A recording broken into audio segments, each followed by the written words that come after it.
I want every one of you to remember these three words. Nigerians, we are no more. Southeasterners and Southerners, we cannot become. And Biafrans, we must be.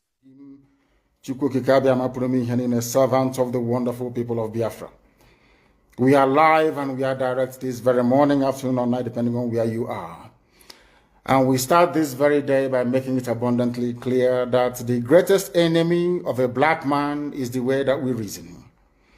If not that the way we reason is very, very abhorrent, there is no need or reason why we should be suffering and complaining every blessed day without the courage to do something about it.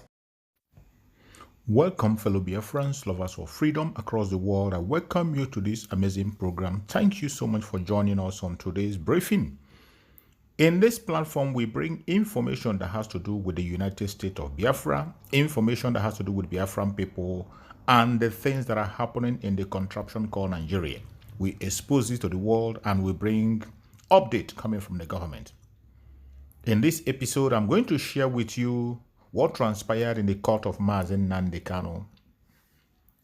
You know, Mazi Nnamdi Kanu has been coming to court, a lot of cross-examination of the witness, and the defense is putting a very, very strong defense.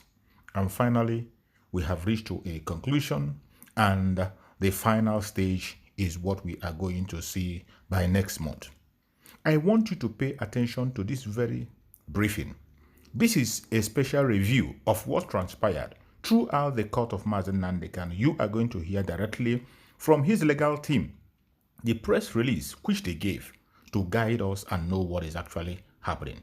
I urge you to like and share this program to all platforms. Share to family and friends so that people will be updated and they will not be confused and be wallowing in deceit and confusion. Let us watch and hear what the lawyers have to say. Greetings, Barrister. Thank you. Okay, today, the 18th of June 2025 was slated for the continuation of trial between the Federal Republic of Nigeria and Mazi Nnamdi Kanu. We observed today the PW4, Mr. Dede, was called into the witness box to testify their role in this very case.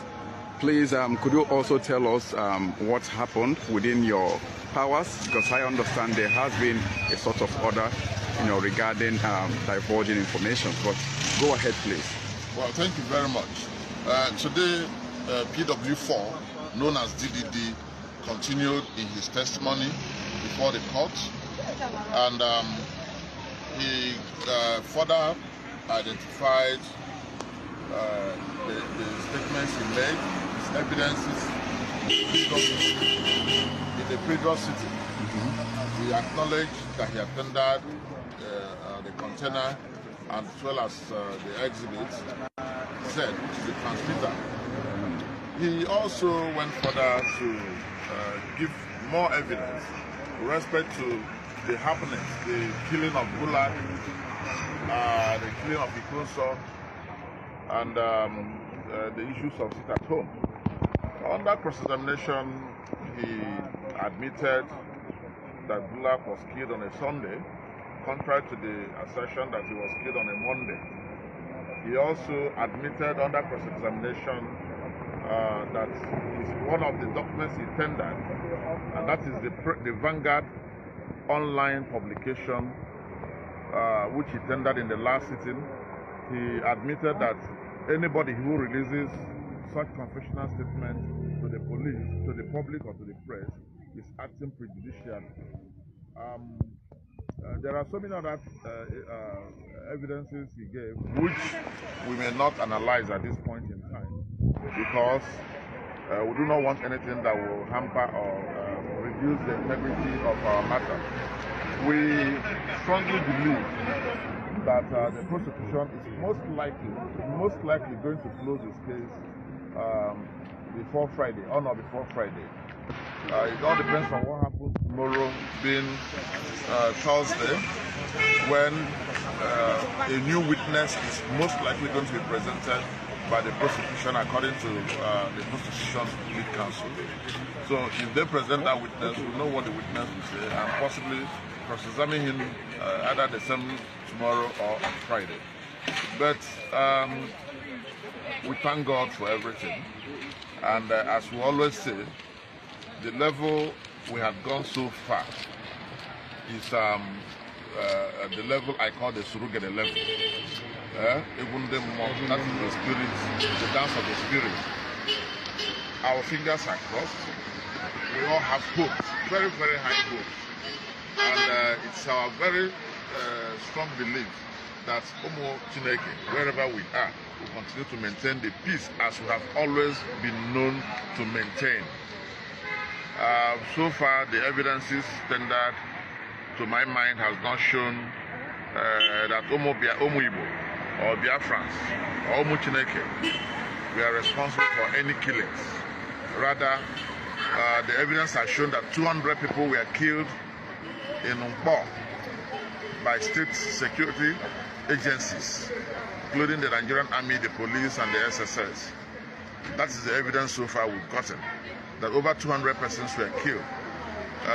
Of course, we've not also seen the 2,000 heads, human heads they mentioned. We've also not seen the 30 heads they allegedly claimed Biafrans had assembled for the burial of Ikonso. So there are so many things, so many loose ends, which they've not been able to tidy it up. We thank God because it shows that our client is innocent and will continue to be innocent. It is for them to prove his guilt, and so far, we have not seen such proof before this court. Thank you. All right, thank you very much. What you just heard, is the update of the case on the 18th. Remember, Mazi Nnamdi Kanu has his case 18th and 19th. So the very first update you just listened to is a press release that was done on the 18th after the case was heard on that day. And you can see from every indication, every single thing that they presented doesn't hold water. It is all flimsy accusation without any evidence. The evidence provided cannot be substantiated. And I bet you every single of that evidence have been quashed. Now, I am going to bring to you the press release that was given after the 19th of June hearing. So I am going to bring the update of 19th. So you are going to listen now and hear what the legal team said after the hearing on the 19th. The first one you heard was 18th and 19th, which was supposed to be the final day. I want you to hear from the legal counsel of Mazi Nnamdi Kanu what they had to say, what transpired, and what to expect. Let us listen to them and hear what they had to say. Oh, sorry, 19th of June 2025, sorry. We are happy to announce to the world that the prosecution has finally closed their case today with their last witness, PW5, known as EEE. He came and tendered reports of the NSAS, and in the course of the reporting, he alleged that it was the statements made by Mazi Nnamdi Kanu that instigated the damages during the NSAS. And he was subjected to a thorough cross-examination by the defense team under Mazi Bazu. And as God will have it, we are happy to announce to you that so many things went wrong with his report, including the fact that not even the signature of the chairman or the name of the chairman or the secretary of the report of the committee he claimed to represent was found in the entire report. We are happy to announce to all of us of freedom that the matter has been adjourned to the 18th of July 2025 for a no case submission. In other words, to tell the court and to show to the court that the prosecution merely wasted 10 years of Mazi Nnamdi Kanu's life. by arresting and detaining him for no just cause. So we are happy. We have very short time within which to work. We are going to utilize that very short time and make sure we deliver on our mandate. And our mandate is to provide sufficient defense for Mazi Nnamdi Kanu. Thank you and God bless you. All right, thank you. Thank you very much. Yes. Well, I am very excited to be here as always, even though, as usual, the DSS prevented me from entering the courtroom. But I'm a living witness to history. The first time Mazi was abducted from Kenya and brought here, I was in court to warn them that, in fact, I was one of the few people that came here as soon as they did their kangaroo arraignment, that this case is not going anywhere, and that there's no way, it doesn't matter how long it takes, it's going to end up the way it started, as nothing, and it will end up as nothing, because there's nothing that can stand up on nothing. The foundation of this was malice. It was a suppression of a section of Nigerian people and a violation of the fundamental right of a Nigerian British citizen who was abducted from another country, brought here without due process and detained indefinitely, even presented from having open and fair trial, which we have seen all over the time. As a matter of fact, today we already had an altercation with the DSS, preventing people from moving around here. But you know, they started by blocking everywhere. Now they are tired, they can't even block half of the road because you cannot stop an idea whose time has come. And this is what we want them. And I'm glad that they are reaching the dead end that we have predicted. The dead end is that there will be a no case submission. In fact, I would have an issue with the lawyers if I were to be involved, because there's no need to even file a no case submission in a case that never existed in the first place. But you have to do your own legal work. And let me use this opportunity to also appreciate all the lawyers and all the people who have stood in solidarity with Nnamdi Kanu. I've said it that if I'm the last person that will stand with him, I will stand with him. Now mine is not political. In fact, the most unpopular political decision to take in Nigeria is to stand with Nnamdi Kanu. So if you want to win election, you know who to stand with, which is the federal government. But I'm not doing this to win election, I'm doing it for the freedom of our people everywhere we might find ourselves. And I believe that if Nigeria is going to become one, it has to be on the basis of justice. We cannot be suppressing a section just as the rest will flourish and think that you can go home to rest. And you have seen it now. Even those people who never believed Nnamdi Kanu a few years ago, they have seen it with what the Fulani herdsmen are doing, killing hundreds of people. They are doing it also in the southeast. They've killed in Ebonyi, they killed in Enugu, they are killing in Edo, they are killing in Kogi, they are killing people across the country. Imo, yes, there was some killing. So this was what Nnamdi Kanu told you as a prophet. But he has always told me, when I met him in New York, that he's not a prophet. He's just saying the reality of what the Nigerian project is all about. That it was a fake project put together and it can never materialize until there is justice. And this is what we keep advising them. The interesting thing was that there was even a time in 2019 that they charged me secretly with him. I filed a charge here that I connived with him to kill some policemen. So the case never came to trial, and it will never be. So we can't wait to see Nnamdi Kanu rejoin all of us. All right, and I'm very certain that that will happen. It's just a matter of time. Yeah. And it doesn't matter how long they do their case, which I never believed in that. These public executions, there have been half a dozen so far, show the Nigerian army at its toughest. In fact, the Igbos are living under a military occupation. But though the soldiers are very much in evidence throughout the East Central state, their behaviour has on the whole been good. After a few violent incidents at the end of the war, discipline has been tightened. The army's been of practical use in building bridges, though it could do more to help in the work of reconstruction. Perhaps the military's biggest contribution has been to put money into an economy starved of cash, since all Biafran currency is now useless. It's reckoned that the soldiers spend half of the £19 a month they get locally. That's very welcome, but this is still a victorious Nigerian army in which no Igbo officer who fought for Biafra will be welcome for a long time. That's true of some civil servants as well. Decree 46 makes it very likely that about 100 of them, men like Cyprian Ekwenzi, will not get their jobs back.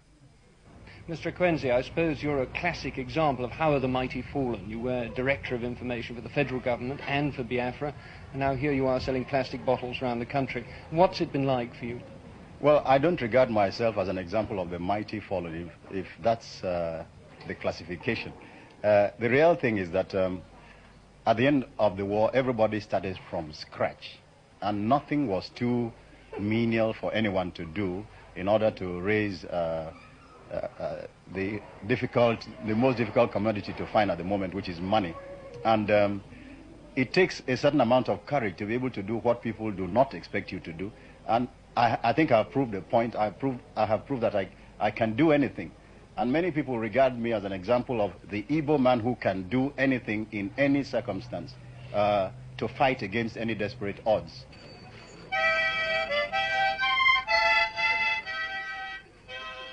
For the moment, no matter how hard they try to raise themselves from the ruins of defeat, all Igbos are beggars, dependent on federal government money to get things moving again.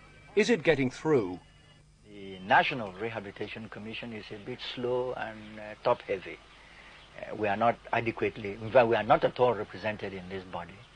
And the tendency is for them to be rather parsimonious, you know, in doling out the assistance. But is this malice or inefficiency? For your information,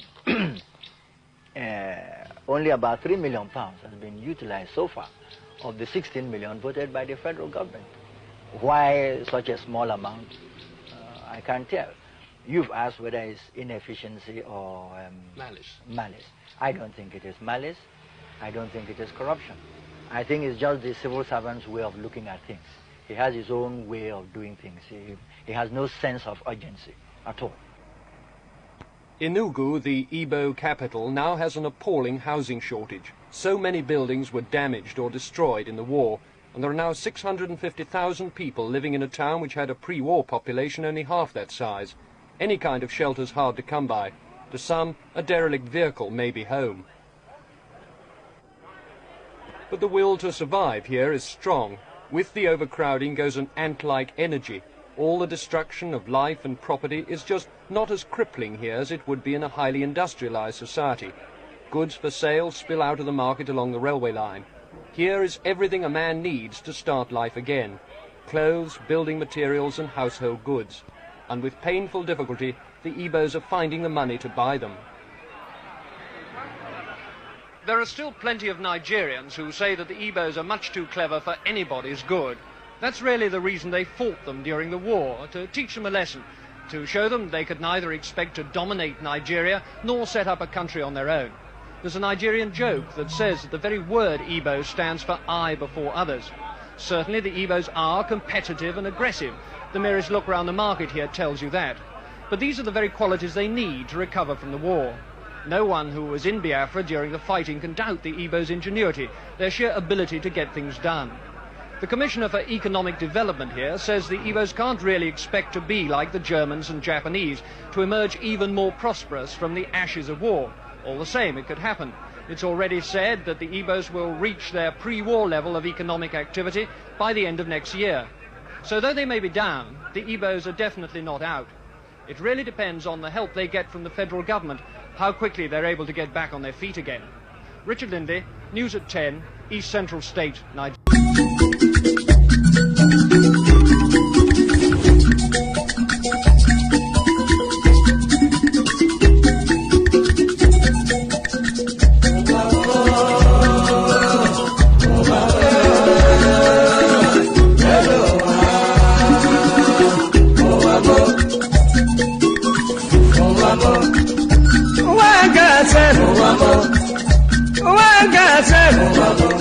This is my wicked word. This is my Confucian word. Listen to Palibrand. I'm really telling you a story about the world.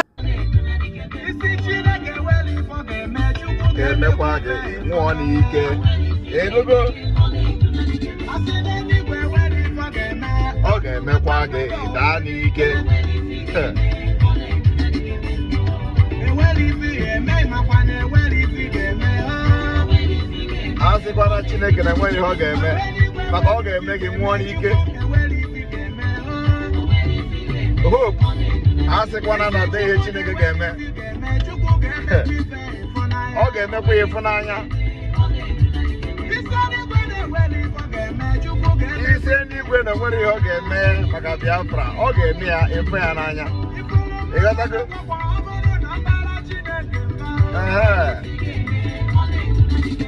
It's a good.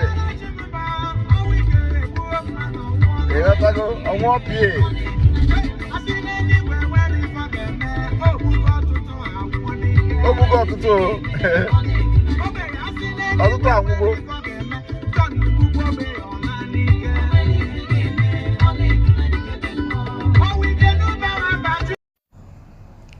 After watching this video, now you understand very well what we mean when we say that Nigeria is irredeemable. When we call for the disintegration of Nigeria, you will now understand. There is no plan and there is no way Nigeria will survive in the dish that it is today. And Nigeria continue to deepen into more failure, into more disaster, into more insecurity, and into more economic instability. The earlier we begin to think wisely and focus on the solution, which is disintegration, the better for all of us. It is not a selfish request. It is not just about the Biafran. It is about humanity.